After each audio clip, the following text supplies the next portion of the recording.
Hi good morning guys. நான் தான் உங்கள் செந்தில் நியூஸ் ஸ்டார் சேனல். எல்லாம் எப்படி இருக்கிறீங்க? சாப்பிட்டீங்களா? என்ன பண்ணுறீங்க? ஆமாம், சாப்பிட்டேன். நல்லா ஃபுல்லாக சாப்பிட்டேன். டயர்டாக இருக்குது, அப்படியே தூக்கமாக வருது. கொஞ்சமாக தான் சாப்பிட்டேன், ஃபுல்லான்னு சும்மா சொல்கிறேன். அப்புறம் என்ன, இந்தியாவில் என்ன டைம் ஆகுதுன்னு தெரியலையே. ஃபுல்லாக வெரி ஹாப்பியாக தான் இருக்கிறீங்க இந்தியாவில். நான்லாம் இந்தியா வந்தால் தான் ஹாப்பியாக இருப்பேன். இங்கெல்லாம் ஹாப்பியே கிடையாது. என்ன பண்ணுறது, இந்தியா வந்தால் ஒரு ஹாப்பி. சரி, ஒன்றும் பேசாமல் இன்றைக்கி ஒரு லைவ் வீடியோ டுமாரோ போடுறேன். இன்றைக்கி ஒரு கருத்து சொல்லலாமா? நர்சிங் ஃபீல்டை பற்றி சொல்லலாமா? தண்ணி குடிச்சிக்கிற கொஞ்சம், ஆனால் லிப்ஸ்லாம் ட்ரை ஆகுது.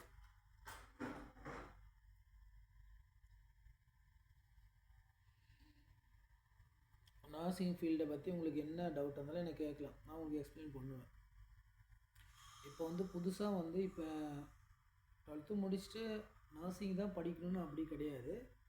நிறைய கோர்ஸ் இருக்குது. இப்போ எனி ஆர்ட்ஸ் காலேஜ் படிக்கிறீங்கன்னாக்கா உங்களுக்கு நல்ல டேலண்ட் இருக்குது, நீங்கள் குரூப் 4 குரூப் 2 டிஎன்சி எக்ஸாமில் கிளியர் அப்படின்ற மாதிரி இருந்தாக்கா நீங்கள் ஆர்ட்ஸ் காலேஜ் ஜாயின் பண்ணலாம்.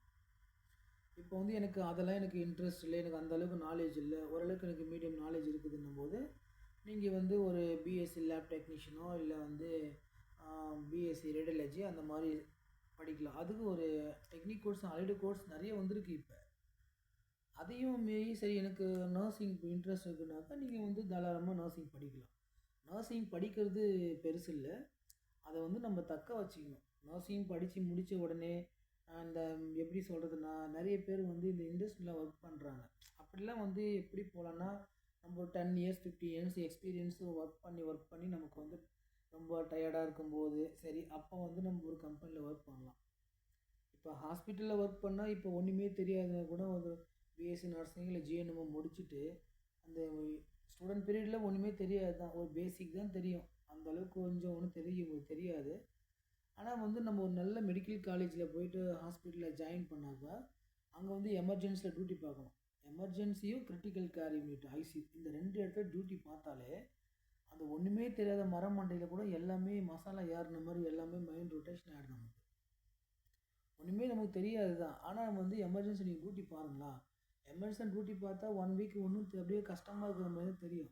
அதுக்கப்புறம் உங்களுக்கு அது தெரியும் எப்படி நம்ம நோட்ஸ் போடணும், ரிசீவ் நோட்ஸ் எப்படி போடணும், ட்ரான்ஸ்ஃபர் நோட்ஸ் எப்படி போடணும், டிசார்ஜ் நோட்ஸ் எப்படி போடணும், அந்த மாதிரிலாம் டிசைட் சம்மரி எப்படி நோட்ஸ் போடுவீங்க, அந்த மாதிரி பிராண்ட் டேட்டு அதுக்கு எப்படி நோட்ஸ் போடுவீங்க, இண்டிமேஷன் பண்ணாக்க எப்படி நோட்ஸ் போடுவீங்க. இப்போ அதுக்கப்புறம் பார்த்தீங்கன்னாக்கா ஒரு ஒரு ஒரு ஒரு வேர்டுக்கும் ஒரு நோட்ஸ் இருக்குது.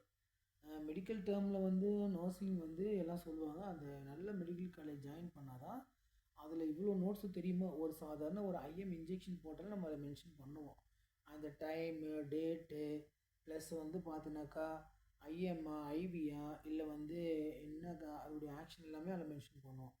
நெக்ஸ்ட்டு ஒரு ஐவி இன்ஜெக்ஷன் போடுறோனாக்கா அதையும் நம்ம நோட்ஸில் மென்ஷன் பண்ணுவோம், ட்ரக் சார்ட்டில் மென்ஷன் பண்ணுவோம்.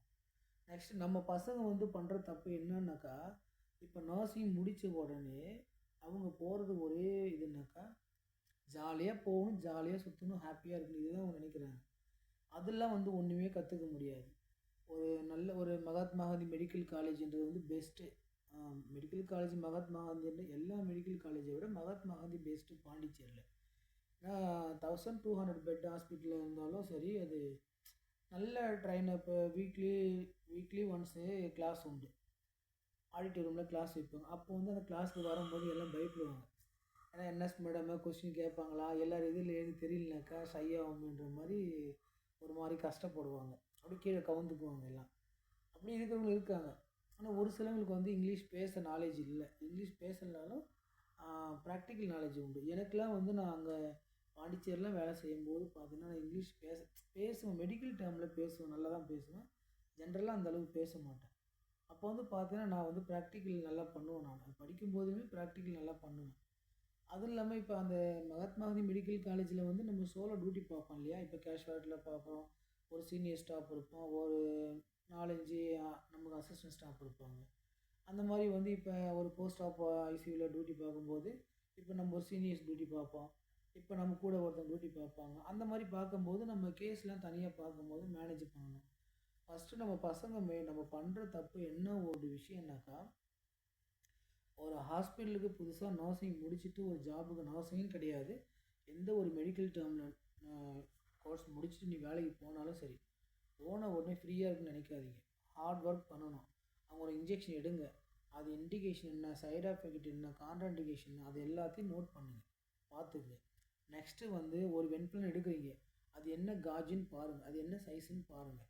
அந்த மாதிரி வந்து பார்த்து எல்லாத்தையும் ஒன்று ஒன்றா அக்யூரேட்டாக பார்க்கணும். எமர்ஜென்சி ட்ரக்ஸு ட்ரே இருக்கும், அதில் என்னென்ன இன்ஜெக்ஷன் எமர்ஜென்சி ட்ரக்ஸ் இருக்குன்னு அதை ஃபாலோ பண்ணுங்கள். நெக்ஸ்ட்டு வந்து பார்த்தீங்கன்னா லுக் அலைக் சவுண்ட் அலைக் இருக்கும், அதையும் அதில் பாருங்கள், அதில் என்னென்ன இருக்கணும்னு பாருங்கள்.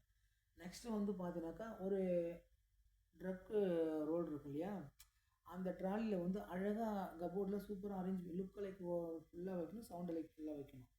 அதெல்லாம் வந்து ஃபஸ்ட்டு ஒரு ஃபஸ்ட் எய்டு மாதிரி தான் நமக்கு அதெல்லாம் வந்து லேர்ன் மார்க் பண்ணிக்கணும், நம்ம புதுசாக ஏற்றிக்கணும். அப்போ நமக்கு தெரியும் ஒரு எமர்ஜென்சி கேஸ் வந்தாக்கா இந்த இன்ஜெக்ஷன் எங்கே இருக்குதுன்னு சொல்லிட்டு. எமர்ஜென்சி ட்ரேவில் என்னென்ன மெடிசன் இருக்குன்னு கூட இன்னமும் ஒரு சீனியர் ஸ்டாஃபு கூட நிறைய பேருக்கு தெரியாது. அந்த மாதிரி வேலை செய்கிறவங்க நிறைய பேர் இருக்கிறாங்க. 20 வருஷம் வேலை செய்வாங்க, 15 வருஷம் வேலை செய்வாங்க. அவங்களுக்கும் ஒரு சிலவங்களுக்கு ஒன்றுமே தெரியாமலும் இருக்கும். ஒரு எமர்ஜென்சி பேஷண்ட் வரும், அந்த டைமுக்கு தான் ஓடி போய் டக்குன்னு என்ன பண்ணுவாங்க, இன்ஜெக்ஷன் இது அதுன்னு ஓடி தேடி கிடப்பாங்க. டக்குன்னு போய் அந்த இன்ஜெக்ஷன் எடுக்கணும், இங்கே இருக்குது அந்த இன்ஜெக்ஷன் தெரியணும். அந்த அளவுக்கு நம்ம மைண்டை வந்து நம்ம நல்லா ஸ்ட்ராங் படுத்திக்கணும். ஓகேவா? நெக்ஸ்ட்டு பார்த்தீங்கன்னா ஒரு பேஷண்ட் ரிசீவ் பண்ணுறோம், அந்த ரிசீவ் பண்ணுறதுக்கு ரிசீவ்டு நோட்ஸ் போடணும். பேஷண்ட்டை ரிசீவ் பண்ணுற டைமு, டேட்டு, அன்ன கம்ப்ளைண்ட்ஸு, ஹிஸ்ட்ரி ஆஃப் கம்ப்ளைண்ட்ஸ் என்னென்னு எழுதணும். நம்ம கேட்டு என்ன கம்ப்ளைண்ட்ஸ் எழுதணும், ப்ளஸ்ஸு டாக்டர் சார்ட்டை பார்க்கணும். அவர் என்ன டயக்னோசிஸ் பண்ணியிருக்காரு, அவர் என்ன ஃப்ரீ ஆஃப் டயக்னோசிஸ் போட்டிருக்காரு சொல்லி அதை பார்த்து அதை மென்ஷன் பண்ணணும். நர்சஸ் சார்ட்டில் மென்ஷன் பண்ணிவிட்டு நெக்ஸ்ட்டு வந்து பார்த்தீங்கன்னா ஸ்டார்ட் டோஸ் கொடுப்போம். ஸ்டார்ட் டோஸ் வந்து என்ன கொடுப்போம், அப்படி டாக்டர் வாயிலே சொல்லுவார். ஒரு பேஷண்ட்டுக்கு இப்போ டக்குன்னு எமர்ஜென்சி கொடுக்குறாங்க, வாமிட்டு டைரியா வந்து டக்குன்னு சொல்லுவாங்க, ஏன்பா ஒரு எம்இசி டாடி அப்படின்னா அவர் ஐவியா ஐஎம்ஓ சொல்ல மாட்டார். அப்போ நம்ம ஸ்டாஃப் என்ன கேட்கணும், அதை டாக்டர் ஐவியா ஐஎம்என்னு கேட்கணும். அது கேட்காம அவர் எம்சி போடுன உடனே நம்ம பசங்க என்ன பண்ணுவான், ஐவி போடுறதா ஐஎம் போட தெரியாமல் ஏதோ ஒன்று குத்தி விட்ருவோம். அந்த மாதிரி போடுற ஸ்டாஃபும் நிறைய பேர் இருக்காங்க. அதை ஃபஸ்ட்டு நம்ம திருத்திக்கணும். நெக்ஸ்ட்டு வந்து பார்த்தீங்கன்னாக்கா ஃப்ளூயிட்ஸ் போடுவா சொல்லுவாங்க. ஃப்ளூயிட்ஸ் போட்டாக்கா என்ன சொல்லணும், கேட்கணும், டாக்டரை கேட்கணும், சார் ஆர்எல்ஆ என்எஸ்ஆ டிஎன்எஸ்ஆ மெட்ரோவா சிப்ரோவா என்னன்னு அவரை கேட்கணும். கேட்க மாட்டானுங்க. ஐ ஃப்ளூயிட் போய் இவனே போய் என்எஸ்எஸ் மாட்டி விட்ருவோம். அது பண்ணக்கூடாது. எதுவாக இருந்தாலும் டாக்டர்ஸ் ப்ரிஸ்கிரிப்ஷனை பார்த்து தான் நம்ம ஸ்டாஃபு கேர் கொடுக்கணும்.